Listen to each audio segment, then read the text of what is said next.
Iran has vowed to hold oil exports to some EU countries for up to 15 years, despite its parliament postponing a debate on a complete ban on crude supplies to Europe. And it would be in retaliation to the EU-imposed embargo on Iranian oil due to come into full effect this summer.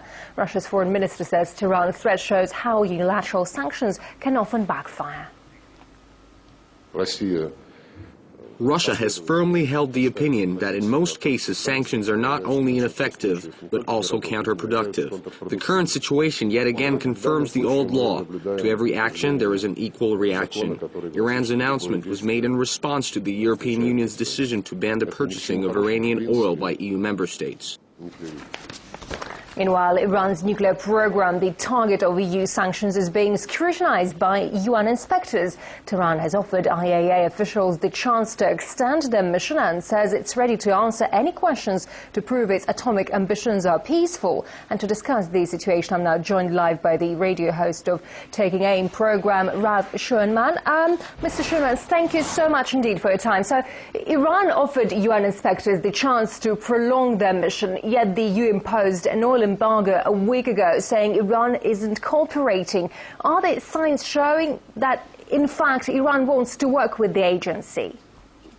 Well, I think you have to understand that the entire predicate of an entitlement to impose oneself through the aegis of the United Nations or whatever pretext on a sovereign state and on its energy policies and how it conducts its internal affairs is itself an example, a paradigm of imperial dominion that the U.S. exercises both over the world body and over subject peoples throughout the world. It is entirely an example of imperial hubris that there is a presumption made that the United States, that has bases, military bases of occupation all over the world, that wages war of subjugation for the control over people's resources, that targets countries to fragment them and to break them up into their ethnic and religious components.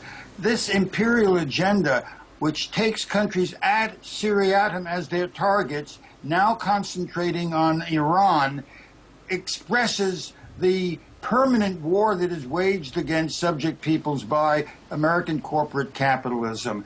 This United Nations has forever been an instrument of such imperial policy.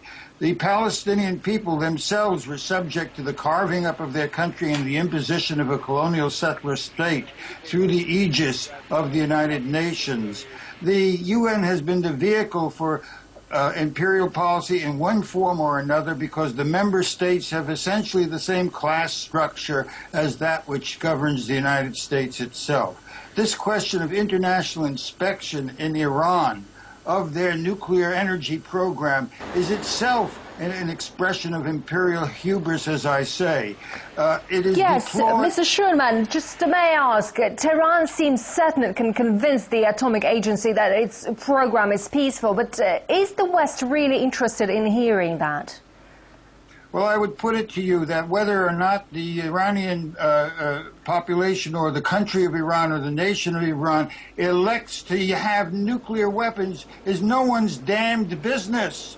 Particularly, I mean, is the state of Israel subject to these demands, which has 400 and 500 hydrogen bomb-bearing missiles that target the countries surrounding it and have for 40 and 50 years?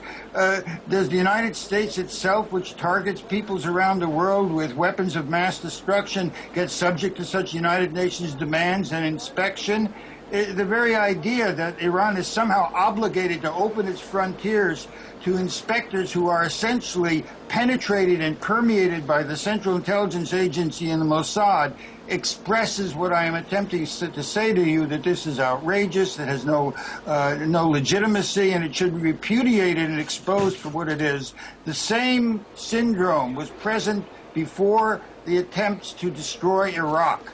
The claim that was made before the United Nations that Saddam Hussein had a nuclear program targeting the United States, total fabrication. It is the same with respect to Iran. First, they attempt to cut off Iran's oil trading capacity, its ability to import replacement equipment for its refineries. Then they want to tie up its banking and to preclude people from trading with its banks. Then every company that is in fact engaged in trade with Iran is subject by the United States to penalty. What do you think this is but an act of war? Blockade is an act of war. These sorts of embargoes are act of war. Hundreds of thousands of Iraqi children died as a result of the embargo imposed upon Iraq. The same fate is intended for Iran.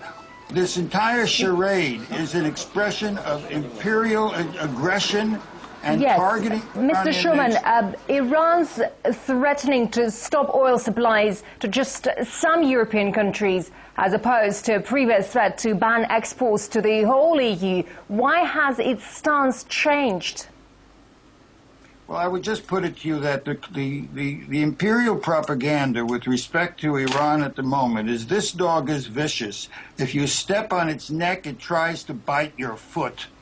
That's the whole rationale here. With respect to Iran acquiescing in allowing UN inspectors to go there nominally to diffuse the situation, it's a hopeless quest. I say hopeless because the United States and the European capitalist powers will always up the ante. And you can be absolutely sure that the reports back for one or more of these inspectors functioning as intelligence operatives will say, well, there's evidence that they may be doing this and they may be doing that. All right. There's no win here. These countries are being imposing themselves on the sovereign nation of Iran. Would the United States or Great Britain subject itself to such demands from Iran? Although, after all, it's not only Iran. Country after country. Mr. Shoman, we just have to leave it there, unfortunately. Radio host Ralph Shoman, thank you very much indeed for joining us. Thank you.